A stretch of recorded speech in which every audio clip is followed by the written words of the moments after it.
गणेशाय नमः। ओम श्री गणेशाय नमः। ओम नमो भगवते वासुदेवाय नमः। श्रीमद् भागवत प्रथम स्कंध का त्रयोदशो अध्याय। विदुर जी के उपदेश से धृतराष्ट्र और गांधारी का वन में जाना। जय श्री नारायण, जय भोलेनाथ। विदुरस्तीर्थयात्रायां मैत्रेयादात्मनो गतिम् ज्ञात्वा गाढ्वास्तिनपुरं यत्तया वाप्युत विभीषितः यावतः कृतवान् प्रश्नान् छत्ता कौशारवाग्रतः जातैक भक्तिर्गे विन्दे तेभ्यश्चोपरमारामः। श्री सूत जी कहते हैं, विदुर जी तीर्थ यात्रा में महर्षि मैत्रेय से आत्मा का ज्ञान प्राप्त करके हस्तिनापुर लौट आए।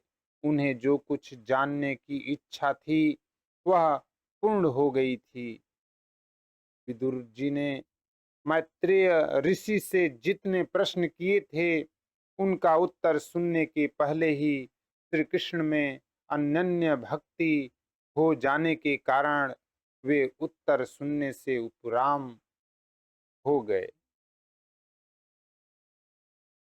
तम बंधुमागतम दृष्ट्वा धर्मपुत्रः सहानुजः धृतराष्ट्रो युयुत्सुश्च सुतः सारद्वत्वपुपृथा गांधारी द्रौपदी ब्रह्मन् सुभद्रा चौक्तरा कृपी अन्याश्च जामत्यः पाण्डोर्ज्ञातयः ससुताः श्रीस्त्रियः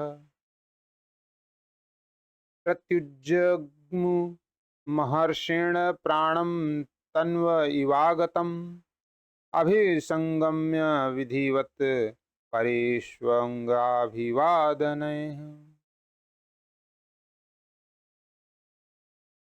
मुमुचुः प्रेम बाष्पोद्घम् विरहोत्कण्ठय कातराः राजा तमहर्याश्चक्रे कृतासन परिग्रहम् तं भुक्तवन्त विश्रान्तमाशिनं सुखमासने प्रश्यावन्तो राजा प्राह तेषां च शृण्वताम्। सौनक जी अपने चाचा विदुर जी को आया देख धर्मराज युधिष्ठिर, उनके चारों भाई धृतराष्ट्र, युयुत्सु, संजय, कृपाचार्य, कुंती, गांधारी, द्रौपदी, सुभद्रा, उत्तरा, कृपि तथा पांडव परिवार के अन्य सभी नर नारी और अपने पुत्रों सहित दूसरी स्त्रियां सब के सब बड़ी प्रसन्नता से मानो मृत शरीर में प्राण आ गया हो ऐसा अनुभव करते हुए उनकी अगवानी के लिए सामने गए। यथा योग्य आलिंगन और प्रणाम आदि के द्वारा सब उनसे मिले और विरह जनित उत्कंठा से कातर होकर सबने प्रेम के आंसू बहाए। युधिष्ठिर ने आसन पर बैठाकर उनका यथोचित सत्कार किया। जब वे भोजन एवं विश्राम करके सुखपूर्वक आसन पर बैठे थे तब युधिष्ठिर ने विनय से झुककर सबके सामने ही उनसे कहा, अपि समर्थ नो युष्मत्पच्छाया समेधितान् विपद्वगणादिशाग्निवादेर्मोचितात् यत्स मातृका कया वृत्त्या वर्तितं वश्चरद्भिः क्षितिमण्डलं तीर्थानि क्षेत्रमुख्यानि सेवितानि भूतले।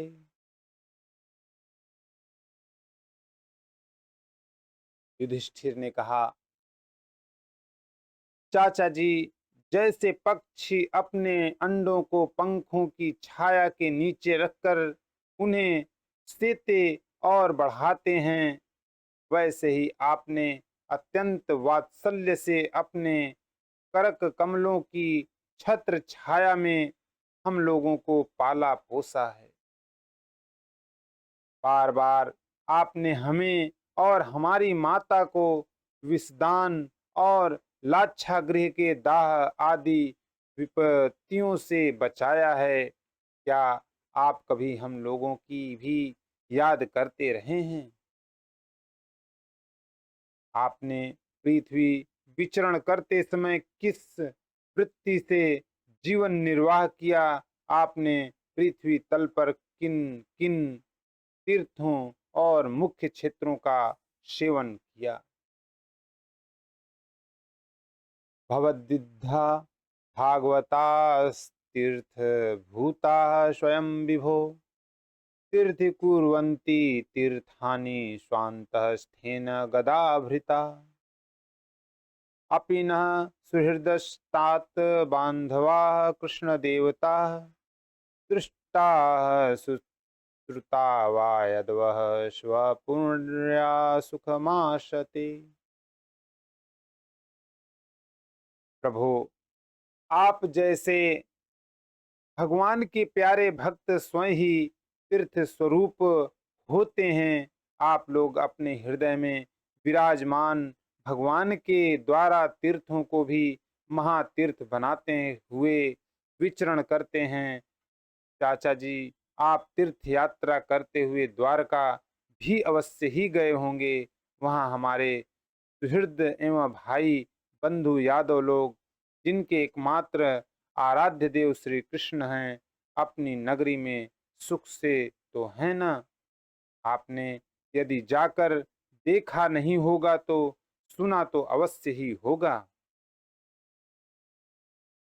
इत्युक्तो धर्मराजेन सर्वतत्व समवर्णयत् यथानुभूतं क्रमशो विना युदुकुलच्छयम् नन्वप्रियं दुर्विषहं नृणां स्वयमुपस्थितं नावेद्यत् करुणो दुःखितान् दृष्टुमक्षमः।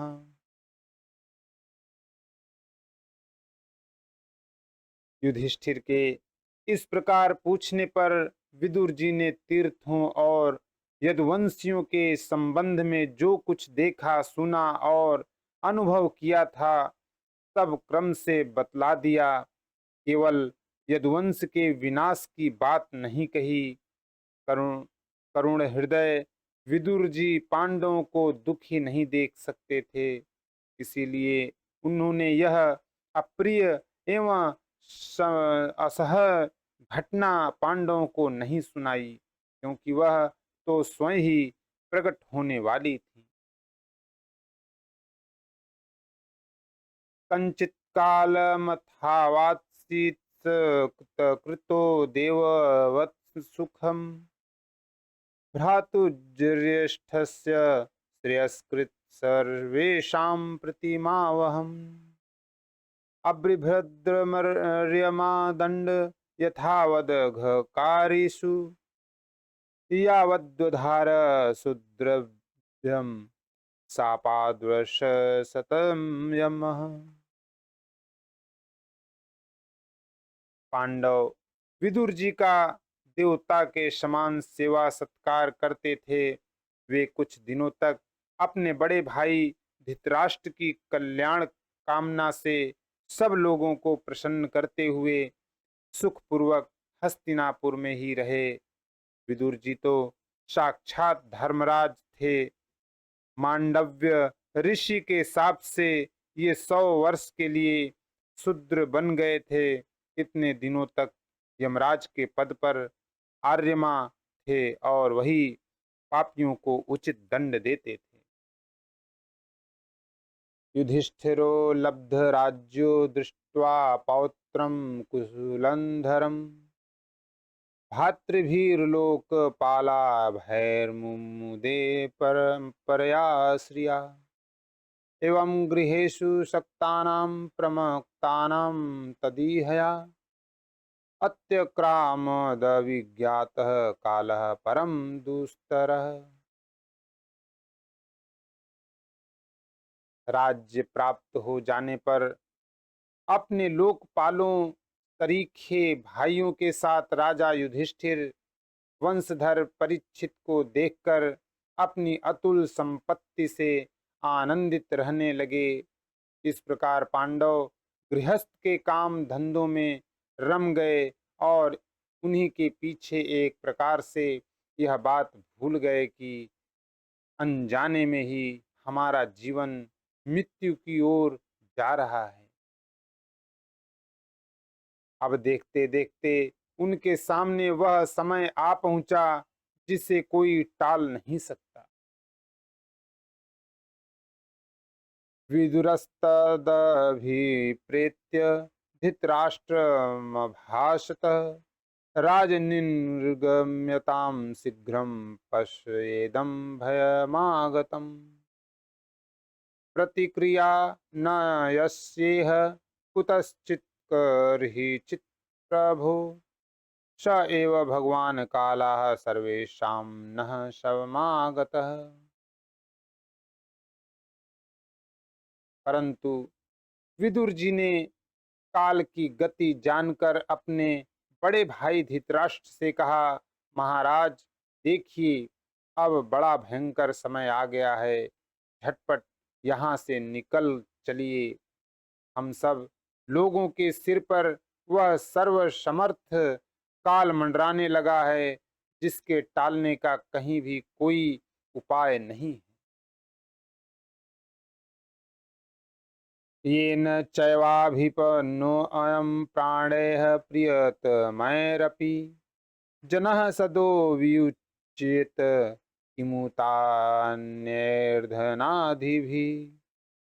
पितृभ्रातृसुहृत्पुत्रा हतास्ते विगन्तं वयः आत्मा च जरया ग्रस्तः परगे हमुपाशसे। काल के वशीभूत होकर जीव का अपने प्रियतम प्राणों से भी की बात में वियोग हो जाता है। फिर धन जन आदि दूसरी वस्तुओं की तो बात ही क्या है। आपके चाचा ताऊ भाई सगे संबंधी और पुत्र सभी मारे गए। आपकी उम्र भी ढल चुकी, शरीर बुढ़ापे का शिकार हो गया। आप पराये घर में पड़े हुए हैं। अहो महीयसी जंतुर्जीविताशायया भवान भीमापवर्जितम पिंडमादत्ते गृहपालवत् अग्निर्निसृष्टो दतश्च गरोदाराश्च दूषिताः हृतं क्षेत्रं धनं येषां तद्वत्तैरशुभिः कियम् तस्यापि तव वेहो अयं कृपणस्य जिजीविषो परैत्यनिच्छतो जीर्णो जरयावाससि इव। ओह, इस प्राणी को जीवित रहने की कितनी प्रबल इच्छा होती है। इसी के कारण तो आप भीम का दिया हुआ टुकड़ा खाकर कुत्ते का सा जीवन बिता रहे हैं। जिनको आपने आग में जलाने की चेष्टा की, विष देकर मार डालना चाहा, भरी सभा में जिनकी विवाहिता पत्नी को अपमानित किया, जिनकी भूमि और धन छीन लिए, उन्हीं के अन्न से पले हुए प्राणों को रखने में क्या गौरव है। आपके अज्ञान की हद हो गई है। अब भी आप जीना चाहते हैं, परंतु आपके चाहने से क्या होगा। पुराने वस्त्र की तरह बुढ़ापे से गला हुआ आपका शरीर आपके न चाहने पर भी क्षीण हुआ जा रहा है। गतस्वार्थमिमं देहं विरक्तो मुक्त बंधनः अविज्ञात गतिर्जहात् तवै धीर उदाहृतः यः स्वकात् परतो वेह जात निर्वेद आत्मवान हृदय कृत्वा हरि के हाथ प्रव्रजित नरोत्तमम् अथोदिचि दिशम यातु स्वैरज्ञात गतिर्भवान् इतो अर्वाक्य प्रायशाः कालपूषां गुणविकर्षणः।